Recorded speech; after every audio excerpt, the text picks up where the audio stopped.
Michael Frankel, Cage Minds, we're at Sandoval Fight Systems, Duke City MMA, inside of the Rough Rider Barbell Club.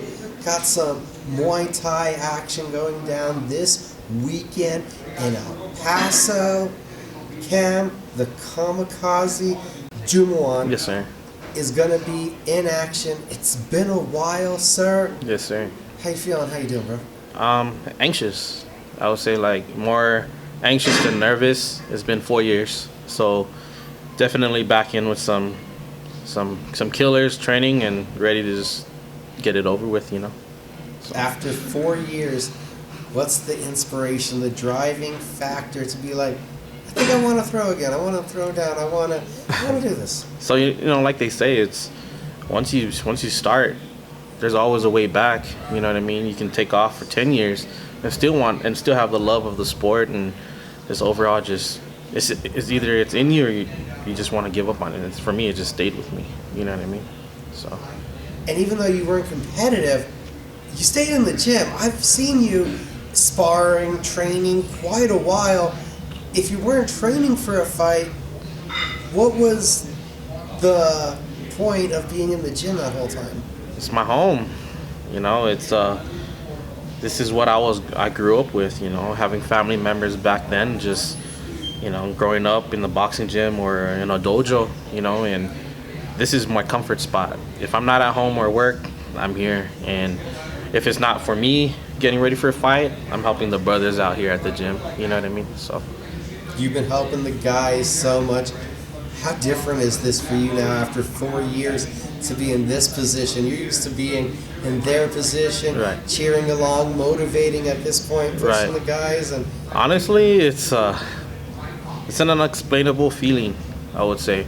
You know what I mean? And they say, practice what you preach, and I'm over here. I'm going to go ahead and preach out what I've been showing in practice, and I'm just going to go with that instinct and just basically not only be the coach that I am to help the guys, but to also just learn and be a student. Because before a coach, you're a student, always.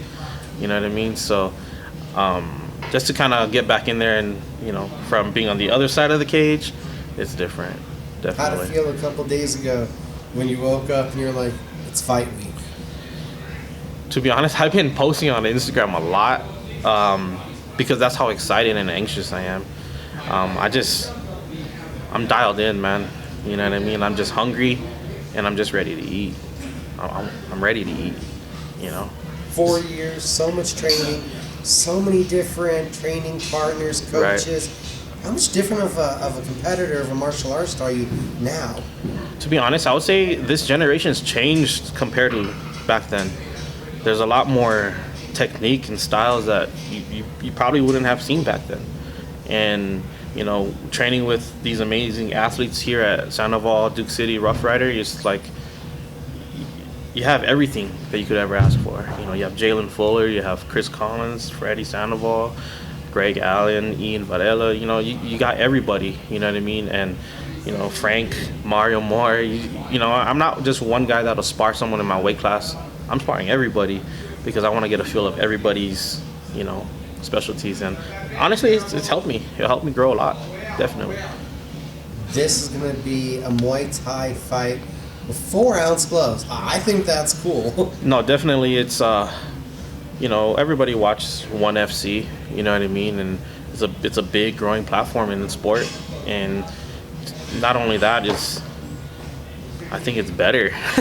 You know, back then traditional, you didn't use big heavy gloves, you know, you wrapped your hands and you scrapped, you know what I mean? And to me, it kind of gives me that traditional feel, and I'm all about traditional for sure. You also mentioned to me this is going to be the fight at the heaviest weight class that you've taken. Definitely. How does that change things? It's exciting, I would say, because I'm all in for whatever, you know, but to be the heaviest that I've been, because within not really trying to train for a fight for 4 years, kind of like, maybe that's what makes me so anxious, is because I'm able to kind of show an experience in a heavier weight class compared to fighting at 135, 45, 55, you know what I mean?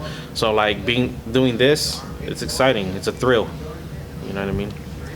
I don't know if you think the camera's going to do this justice, but 135? Yeah, so back then, I believe it or not, I was at 135. You know, and you know, I guess it's the when you eat. I'm Hawaiian, you know, mixed Polynesian. We eat, we get heavy bones, and we definitely get stuffed. So.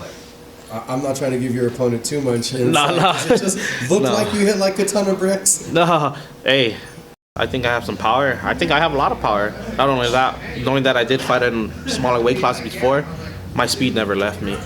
So combining the two is quite thrilling and exciting to just kind of put them together. You know what I mean? And over the last 4 years, not just training with different people, not just having different coaches around you, but also sharing that knowledge, holding mitts for guys, being in corners. What has that done to adjust your kind of view of the sport?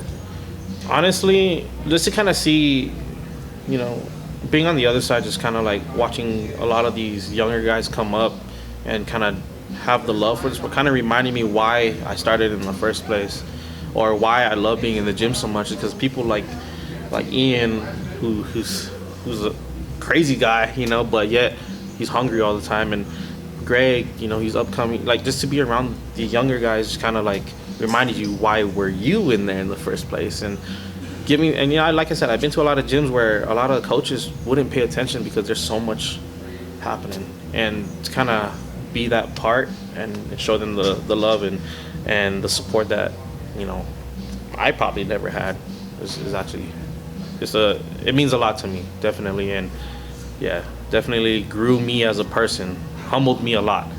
It did. You've mentioned it before, a long day that you have each day. Pump the business real quick. We didn't even get to that. An entrepreneur in your own right. Yes, sir. So yeah, I own a shop. It's called Aloha Works. I do a lot of detailing, tints, wraps. You know what I mean? So I'm a busy guy. You know, it's one of the top shops in Albuquerque, and you know, I have a passion for cars as well, and I have a passion just to fight and train and kind of like doing things, you know. And that's one thing, to be honest with you, Micah, is one thing why I created my business, is because on a regular 9 to 5, it's kind of hard to make it to the gym. But when you own your business, you make your own schedule, and I'm able to handle that very well and come to training and do what I love. And I wanted to bring up the business because of love. So you Right. put in this long day there. So there's a lot of love that you have for fighting, for martial arts, to, Right. to still push yourself, to make it in here each night. It's not an easy ordeal. It's not very easy, but once you have the hustle mentality and that grit, not only grit to fight, but in life, you know, it's the way I live is the way I fight. I take it every day, day by day. I learn. I push myself to succeed in everything I do, even if it's practice or even if it's just working. You got to have a passion for everything you do in life, and life is short. It is, you know what I mean? So you definitely got to take advantage of having this. So. This weekend you go to compete. Yes. What are your expectations, your thoughts specifically on the fight? I'm going in all humble but hungry. I know he's ready, because he wouldn't have taken this fight if he wasn't, and I know I'm ready. And I'm just gonna say it's a bang, and I'm expecting to come back with El Paso with that dub.